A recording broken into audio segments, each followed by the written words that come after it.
as the ESG manager at Cirka, my role is really to work with our clients to ensure that they're hitting their sustainability goals.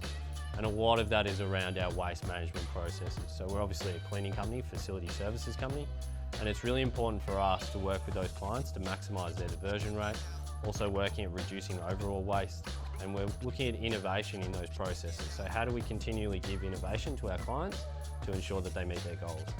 And a large part of that as well is really a stakeholder engagement piece, where we work with our caterers, our suppliers, to make sure that we can maximise those efforts to deliver those goals. Cirka works with the waste network to maximise diversion rate, and how we do that is we provide transparency around the end-to-end process. So for major events of large scale, such as a spring racing carnival, or the way through to smaller events like the one we had at Riva, it's important for us to understand that we can capture that waste, we can take it to a site like Planet Recovery, and they can maximise the diversion rate for us by separating out the resources and materials.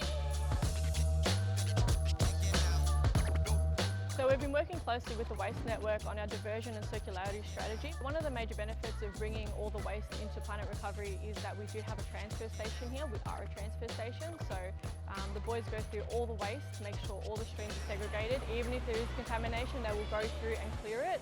So then that way we can send as much clean material to the recyclers, so there's a less chance of rejection. Unfortunately, with our competitors, they don't have this kind of facility here. They have to take the streams directly into the recyclers. If there is any contamination, they'll unfortunately be rejected and they will end up having to take that to landfill. So with commingled recycling, it's one of the newest waste streams that are kind of come into our industry. It's always been around, but now it's getting properly segregated and looked after. So one of the main facilities that we do dispose of this is Regroup in Dandenong. So all the event waste that we do have does go down there, and what the really important thing is they also educate us on what they can accept and the best way for us to segregate, so then that way they can accept it without any problems, so that way all this waste can be recycled. So we work with our customers to find ways to reduce waste going to landfill and thereby create a more sustainable future and promote a circular economy.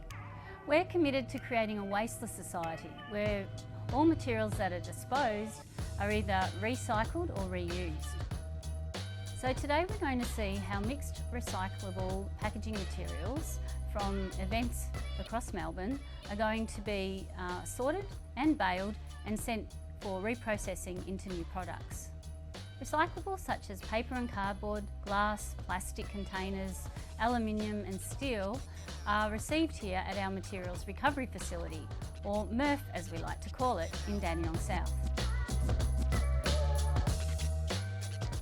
A big part of engaging the waste network, which is really important to us, is to be able to track that journey. So from the moment waste is generated at a major event, we're able to track that to Planet Recovery, and then from Planet Recovery we can see how it's source separated via different materials. And then it goes to the receivers, such as Regroup, and then we can map and track where those commodities have gone to, and we understand the journey from end to end, which is really important to us. It's really important for our clients and their ability to tell that story to their customers who attend their major events.